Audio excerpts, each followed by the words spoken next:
Kung aatake siya mula sa posisyon mo, aabuti ng 0.2 hanggang 0.3 seconds.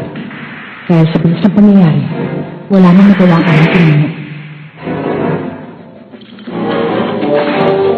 Kung nagsasalita ako at malalaman niya, tatapusin niya ang aming pinuno. Pagmamataas sa pagtataksil.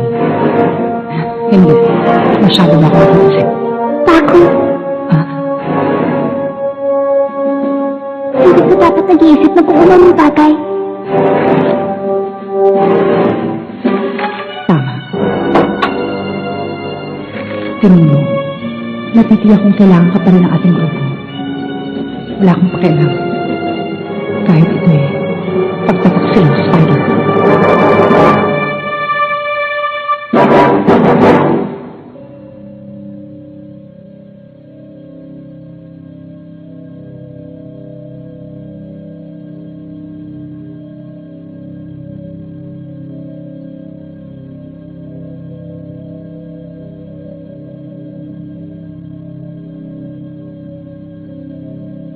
Nandiyan na sila.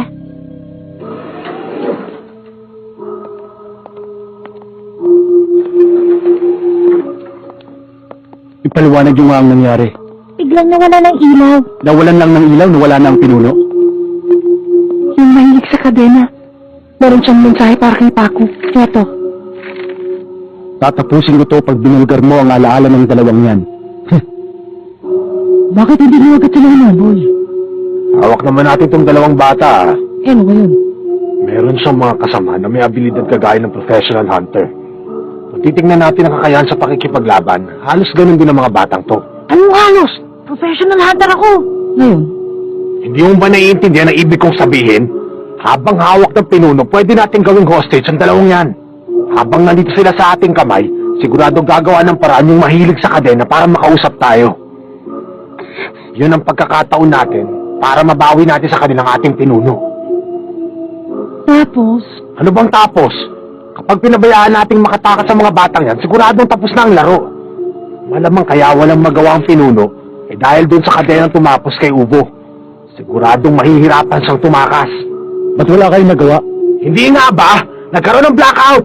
Bago bumalik ang ilaw, wala lang pinuno at ang may kadena. Hindi kami nakagalaw dahil sa sobrang dilim. Hindi namin sila nakita. Hindi niyo ba naisip yun? hindi ako makapaniwala. Hindi ka pa natutuwa, meron ka ng kaalagaan. Total, mahilig ka sa bata. Okay, mamaya nyo na pag-usapan yan. Pag-isipan muna natin ang dapat gawin.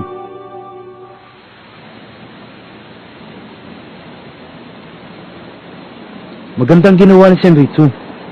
Pero ang problema natin ay Sinagon at Killua. Hindi sila nakatakas.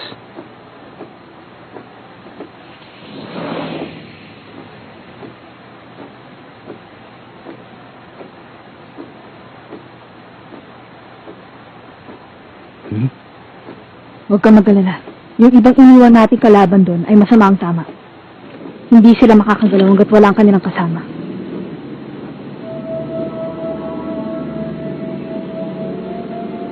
Anong tinitingin-tingin mo dyan? Hindi ko akalain na babae pala yung hangal na mahilig sa kadena. Sino naman ang nagsabi sa'yo? Huwag kang magpapaloko sa nakikita ng iyong mga mata. Mag-ingat ka nga pala sa pananalita mo. Hindi natin alam kung anong huling salitang mababanggit mo. Hindi mo ako pwedeng tapusin. Baka nakakalimutang nandun pa rin ang mga kaibigan mo. Huwag mo akong susubukan. Baka ipahama ka ng mga salitang binibitiwan mo. Murapi ka. Tama na. Ang nangyayari nito ay hindi ko yata nakita sa hula ng bata. Ibig sabihin, ang nangyayaring ito ay walang halaga para lumabas sa hula. Para bang isang biro lang na hindi maaaring magkatotoo. Ano? Kurapit ka! Humilangon ka! Isa kang hangal! Gusto mo bang marinig ulit ang sinabi ko? Para sa akin, ang sitwasyong ito ay baliwala. Para lang ako nagkakape sa isang parke pagkatapos magmerienda. Masyadong mapayapa.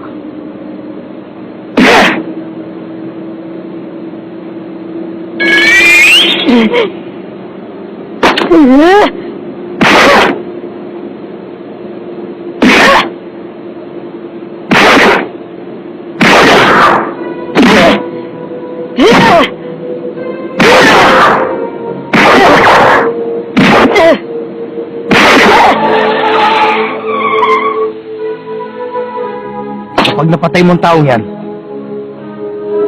ikaw ang isusunod ko. Naintindihan mo ba? Kurapika! Huminahon ka lang dyan. Hindi ka naman dating ganyan ah. Hindi. Alam ko, imposible maging mahinahon ngayon. Matagalan niya itong hinahanap para makapagiganti. Ngayon ang utak ng lahat ay nandito na sa kanyang harapan. Pero hindi pa pwede. Hawak na natin yun ang pinuno ng spider. Pero alam mong hawak din nila si Nagon at Killua. Kaya patas lang to. Huminahon ka muna. Patas, alam niyo mahina pala talaga ang inyong mga utak. Wala naman palang kwentang prinsipyo ng inyong grupo. Kaya sayang lang. Dahil hindi ako karapat-dapat na maging isang hostage. Kasi sinungalingan. Alam namin na ikaw ang pinuno ng spider kaya hindi mo kami maluloko. Kapag nagsalita ka pa ng walang kwentang bagay, patatahimikin ko ulit ang bunganga mo! Hindi siya nagsisinungaling. Ang lahat ng sinasabi ng taong yan ay puro katotohanan. Ayaw niyo pa rin maniwala. Ito ang realidad.